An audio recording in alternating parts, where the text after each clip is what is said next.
So I want to call attention to a pretty significant legislative achievement that occurred yesterday when we finalized our spending bills for the fiscal year that will take us until October of next year, and another round of assistance that will provide stability to the American family and to the American economy as a follow-up to the CARES Act.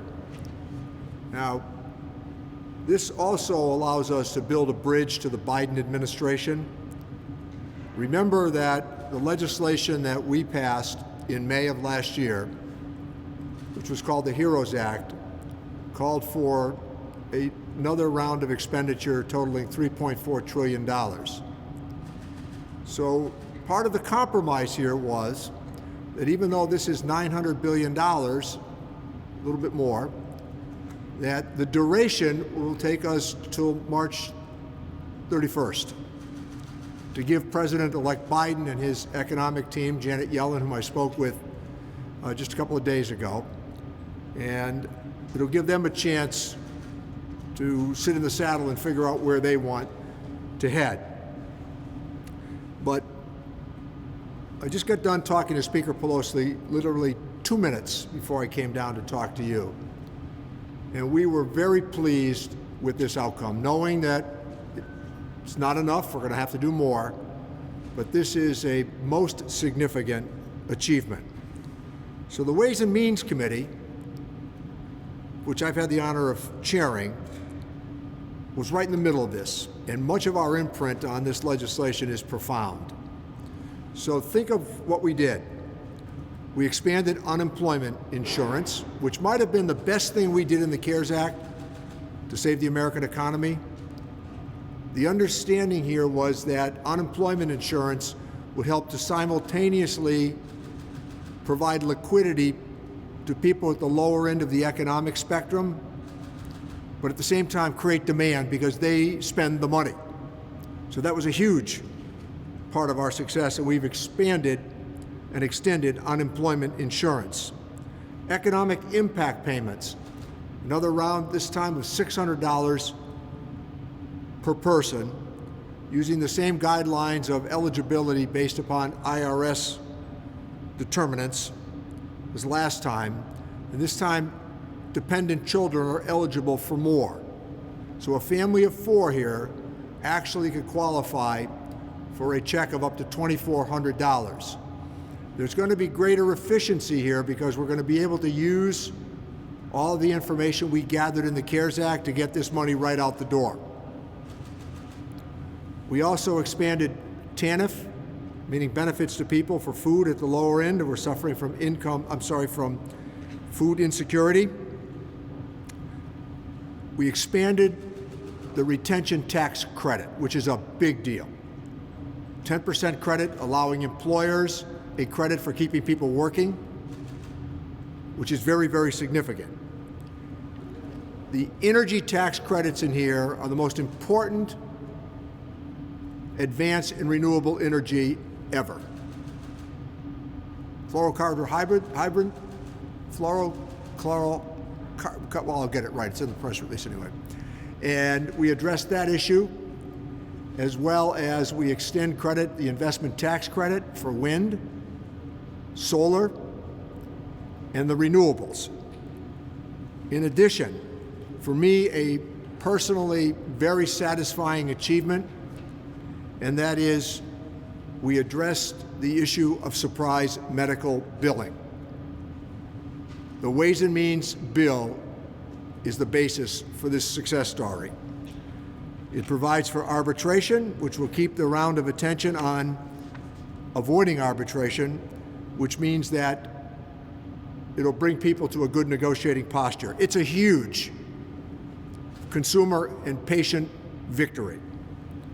So there will also be room here in the Paycheck Protection Program for people who secured a loan the first time around to get another loan that we believe if they live by the agreement, the loan will be forgivable.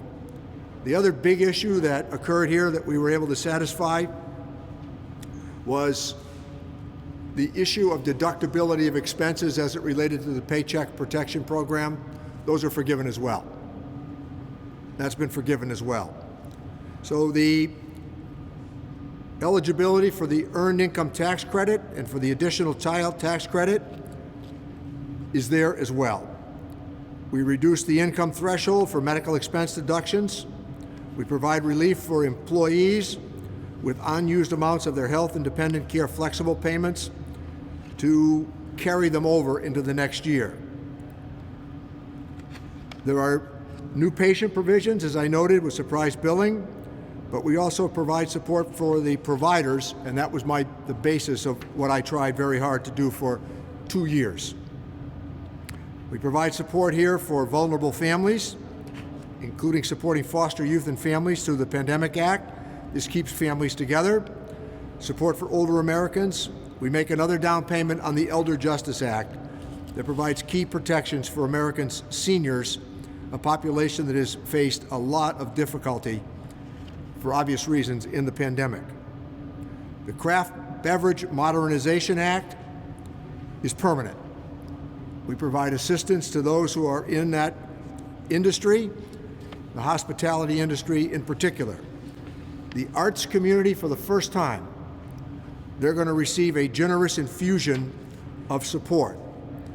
I can tell you that Tanglewood was very interested in the retention tax credit, but more importantly, that on the front of these instances for the entertainment industry and small businesses, let me find it here, there's $15 billion, I believe, for the arts industry to apply to. The SBA will do what they did in the past. They're going to have more information this time around because of those who have experienced that need, so they ought to be able to help get that assistance out the door. There is money here for rail, passenger coach, a federal-state partnership for that rail that I just noted a moment ago, $2 billion directly for Amtrak, which is very important to residents here in Western Massachusetts.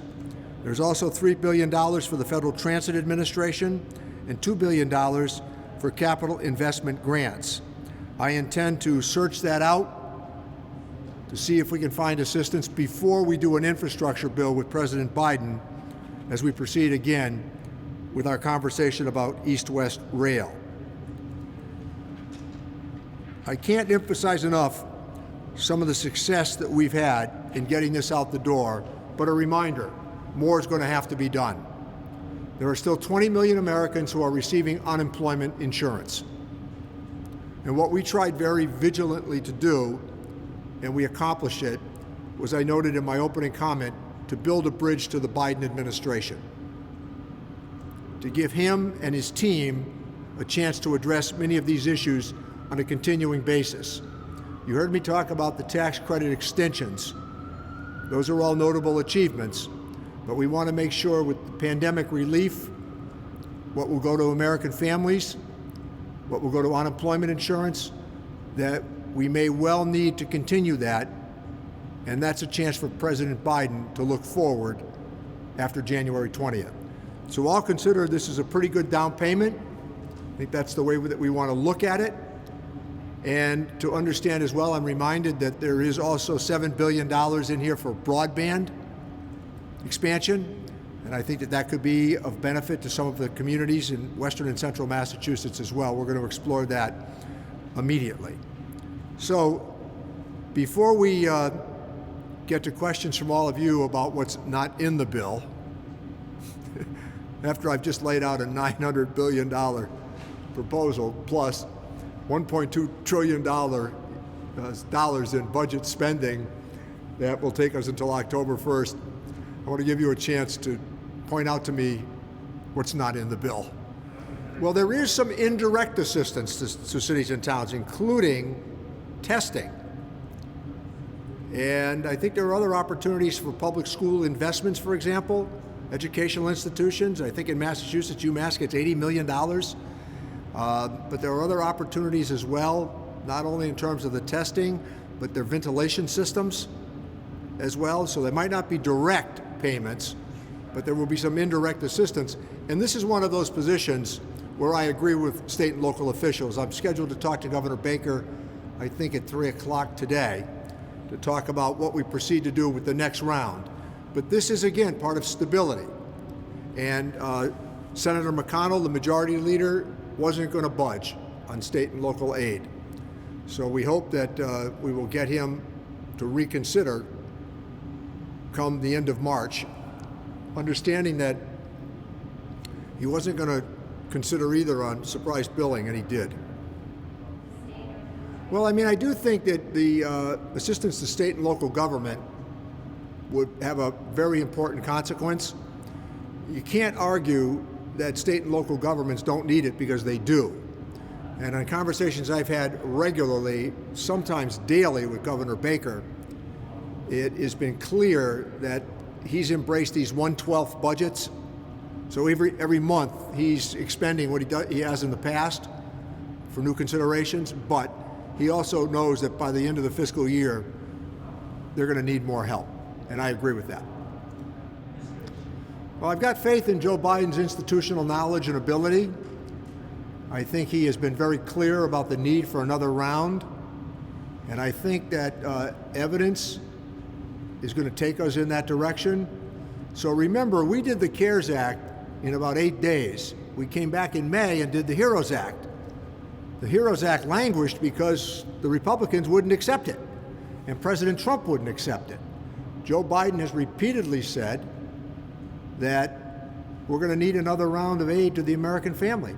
And even though the unemployment rate is advertised at 6.7%, we all know that there are millions of people who simply stop looking for work. And we're going to have to assist them as well.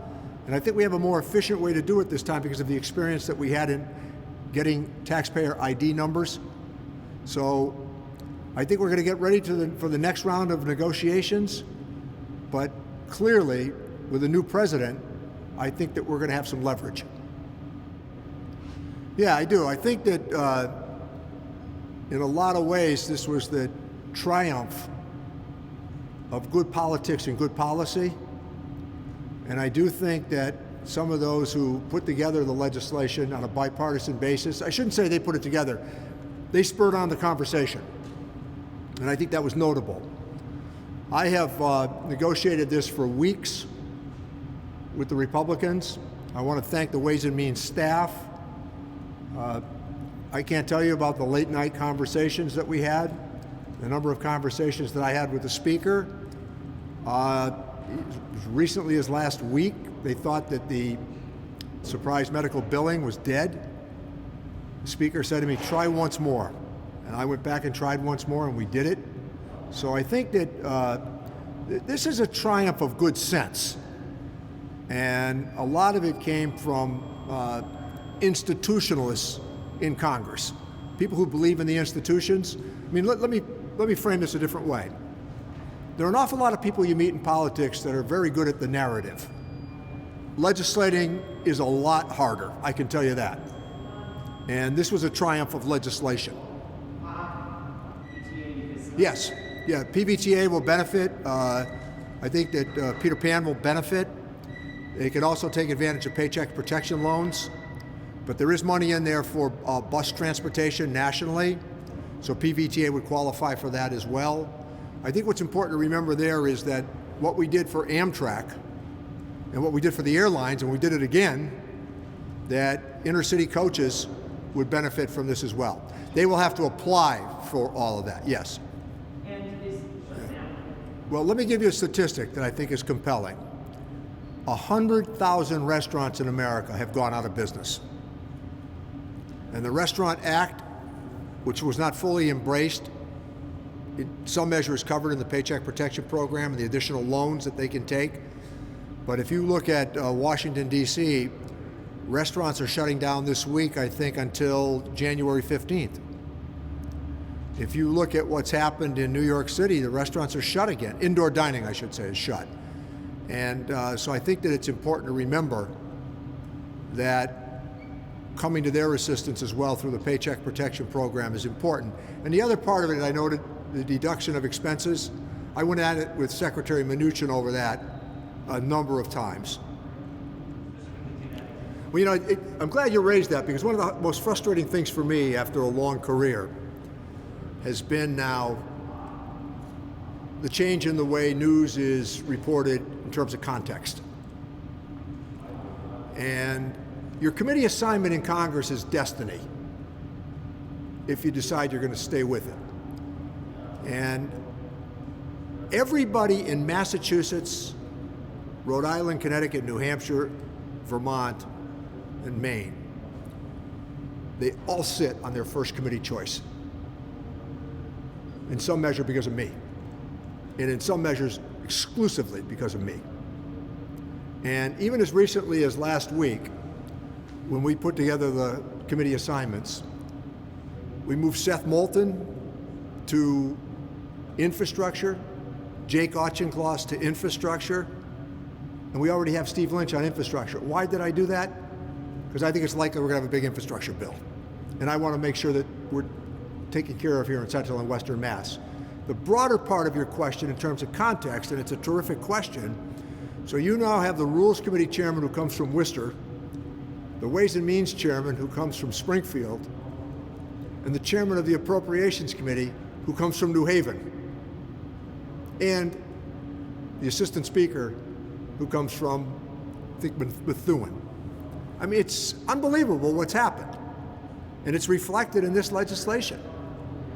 I campaigned for Rosa DeLauro to be the Appropriations Chairman, and I just think that I would like, if there was a time when we would talk a little bit about the context of legislating and the committee assignments. And, you know, just to give you a tutorial quickly on the Ways and Means Committee. So we oversee all tax measures, trade, tariff, Social Security, Medicare, welfare, pensions, management of the public debt. About 70% of the federal budget comes to the Ways and Means Committee. And the expenditure part of it now comes from somebody who's 70 miles down the road in New Haven. And the rules that we draft comes from somebody who's 40 miles from here in Worcester. So I think the committee assignments, it's worthy of a doctoral dissertation, but the problem I think we have is that as mainstream media have shrunk, it's harder to report this stuff. There was a time when this would have been all over the news, but when you see what we shepherded through, and the call from Speaker Pelosi to me was congratulations and thank you. She said, right across the board, what you folks got done at the Ways and Means Committee. It's wild. So to the average Joe, why is that important? Well, I think that I would explain it this way, that every measure in Congress of any import starts in the Ways and Means Committee. And the Constitution says that every spending bill has to originate in the House of Representatives, and within the House of Representatives, it has to originate in the Ways and Means Committee. It's the only committee that's tangentially mentioned in the Constitution. So I think that it's been a point of great frustration for me, only because I'm a daily consumer of what it is you all do. I still listen to all of you, I watch, and I read. And my staff knows what I put into news consumption every day. And it starts at 5:30 or 6 in the morning. Still 6 or 7 newspapers every day. Then I end my night by scrolling through for online stories. No matter where I am, I listen to a couple of the radio stations here that are pretty important between the two of you. I move back and forth between FCR and AMC, public radio. But I think that I don't think media does context anymore. I think media more and more focuses conflict. And I think that when you look at what was accomplished here, and you look at what happened in the CARES Act, and let me say something else while I'm on it, because you got me on this. The ecosystem that we have in Massachusetts, where Moderna and Pfizer, in about 9 months, came up with vaccines that are going to change the way that the world lives. I mean, they're all centered in Kendall Square in Cambridge, Massachusetts. It's where the research takes place because of MIT and Harvard and Tufts. And out here, our great research institution, the University of Massachusetts. So, I mean, I think that these are stories that the public would like to hear. how this happened. The rest of the world is just startled at the speed with which we came up with 2 vaccines. Extraordinary. Well, media can borrow under the Paycheck Protection Program. And in fact, around here, some of them did. They did borrow. They kept the lights on. And I'm all in on it because I think that the more opinions, the better. Well, in my instance, I followed the superb advice of the attending house physician and the Centers for Disease Control.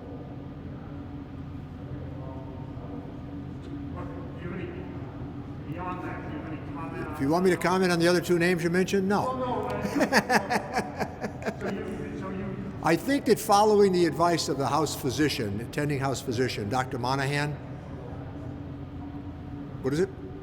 No, go ahead. I was just going to say it also to support public Confidence. Yeah, confidence. No, that's good. That's good. Yeah, the idea was a confidence building measure here too. That was good. Yep. And we're going to have a challenge trying to convince communities of color to take the vaccine. So part of what we're trying to do is to show the local people do it. Well, I hope that the people that have depended on the Postal Service, and I might point out that that street is Ben Franklin's original mail route.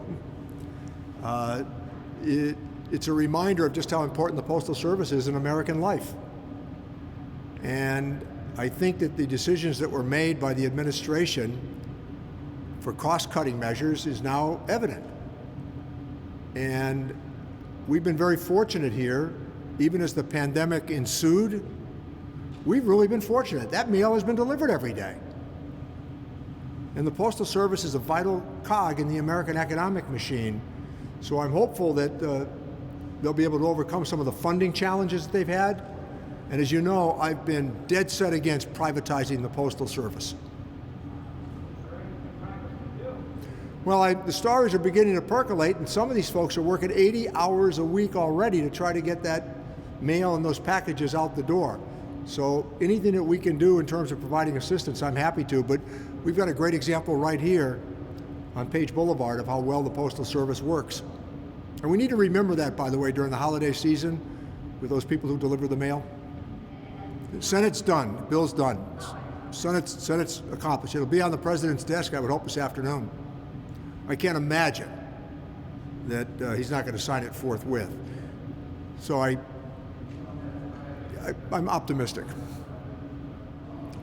Well, I think that if you want to use a pretty notable example, polio comes to mind. And there wasn't that suspicion about taking the polio vaccine that there is now. And I think we're going to overcome this. You can already see in some polling now 70% of the American people say that they will take the vaccine. But I also think polio, and Dr. Salk is a great example. I mean, polio in America has been eradicated in our lifetime. And I think that in the challenge of this pandemic, we need to pay attention to that as a really good example. Look what happened with SARS. We were able to address that, the bird flu and all. So I think that we need to be very, very mindful of it. Yep, good question. About the what? About the possible return of federal earmarks. I'm in favor of it. Why? Because this courthouse looks pretty good. And that plaza was done with an earmark. State Street was done with an earmark. Union Station was done with earmarks. It's Defense Accounting Center in Southbridge, Massachusetts. It was done with earmarks. And here's the point of the earmark. Congress controls spending. And I would submit that there's a terrific column that my staff will get to you that George Will wrote about a week ago. And he said Congress should stop complaining about presidential overreach when they hand presidents this authority. So when Congress gave up on earmarks or put the moratorium on them, and I think we're going back to them in January or February, when Congress put in place the moratorium on earmarks, all that did was to say the president gets to decide spending. I can't believe a Republican who's always criticizing central government would turn spending over to a president. And the same Republicans who complained about what they said was the overreaching, overarching presidency of Barack Obama gave him more authority when they took away earmarks. And one of the best pieces of advice I ever received was in my first month in Congress. And the speaker at the time was Jim Wright, and he said, he was quoting Sam Rayburn, Speaker of the House from Texas as well. And he said Rayburn was asked, how many presidents have you served under? And he said, none. I've served with 6. Presidents don't determine spending. Members of Congress, according to Article 1 of the Constitution, does that. So when I've heard these prescriptions, line item veto and balanced budget amendments to the Constitution and ending earmarks, all it does is make the executive more powerful. And the idea that we would have to negotiate as Democrats with President Trump over our priorities would be an awful miscalculation. These are great questions, by the way. This is terrific. People don't even ask these questions anymore. So, Paul? I hope it never gets started, and I hope that good sense will prevail, but we're ready for it on the Democratic side. Joe Biden's going to win that vote in the House if it comes up.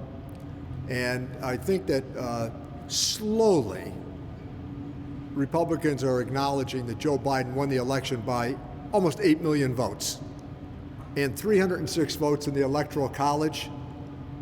So this argument that he didn't win doesn't make any sense. A clear victory across the country, clear victory. It does muddy the waters, and I think it was irresponsible. And in fact, I think indeed it was reckless. And I would go so far as to say it's without merit. People that can count can tell you that 159 million Americans voted, and Joe Biden got about 81 million votes. Donald Trump got about 74 million votes. And a clear victory in the Electoral College. But I cited examples for a couple of young reporters because I remember waking in 1960, was it the excitement in our house for Jack Kennedy's victory? We went to bed thinking he was going to win, but then in the middle of the morning, all of a sudden, it flatlined. And I remember waking and we were rushed to the TV. We were so excited about Kennedy, only to discover that Richard Nixon graciously took to the microphone and read the telegraph that he had just sent to the president-elect. John McCain's comments in his battle with Barack Obama, gracious. He accepted and then told his supporters they needed to accept that Barack Obama had won. There have been a lot of presidential elections I wasn't happy with, but I accepted the outcome. And I think in this case here we are, weeks after, and there's no evidence to support the idea that there was any fraud in these elections, anywhere. You've got Republican secretaries of state saying Joe Biden won Georgia, Joe Biden won Arizona. Those are the big surprises in the election. The rest of it pretty much, from our perspective, fell into place. Yes, I have. And I spoke with Janet Yellen 2 days ago for an hour. And I raised the issue about infrastructure. I said there's a plan in place. Specifically raised the issue about the multi-employer pension plan challenges we have. Talked about another round of developing pandemic-related assistance. You should know she was one of the people that advised Speaker Pelosi and I as we developed this legislation in the CARES Act. And here we have somebody who has been the member of the Chief of the President's Economic Advisors, Chairman of the Federal Reserve Board, and now Secretary of the Treasury. And she said to me, I'm so grateful that you included me. And of course, my thought was, why wouldn't we include you? You know more about it than everybody else does. So I've talked to her, and I've also been talking to Steve Ricchetti, who is in the Oval Office with President Biden. And the economic team that Biden has selected is superb. consistently throughout. The CARES Act, the HEROES Act, and as recently as, was it yesterday or the day before? Yeah. I talked to her at length. She's very good at conversation. She seemed pretty engaged. And they're all preparing now for confirmation proceedings, which could be pretty interesting, depending on what happens in Georgia. There's billions of dollars in here to assist these communities, to help compensate for the expenditure that they undertake, but also to speed up the tests. So I think that this legislation really goes a long way toward tracing and testing. It's a good piece of work, yes. You should know I agree with the Secretary of State on this. There's been a difference of opinion between the Secretary of State and the President.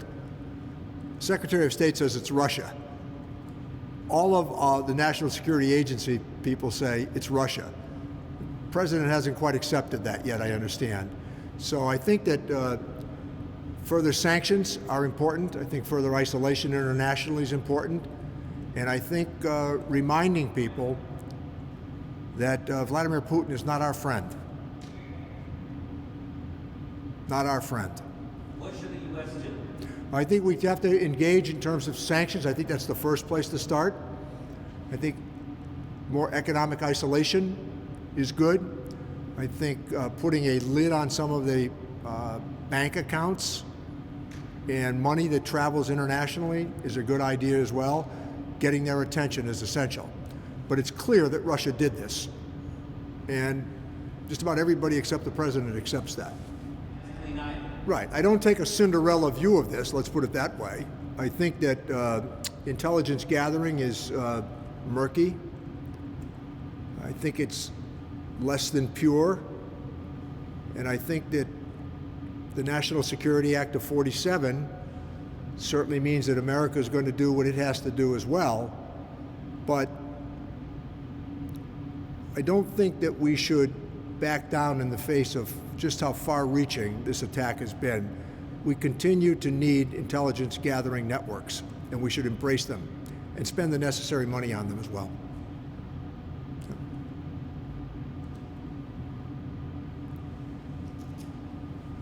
Okay? That should keep you going till January 6th.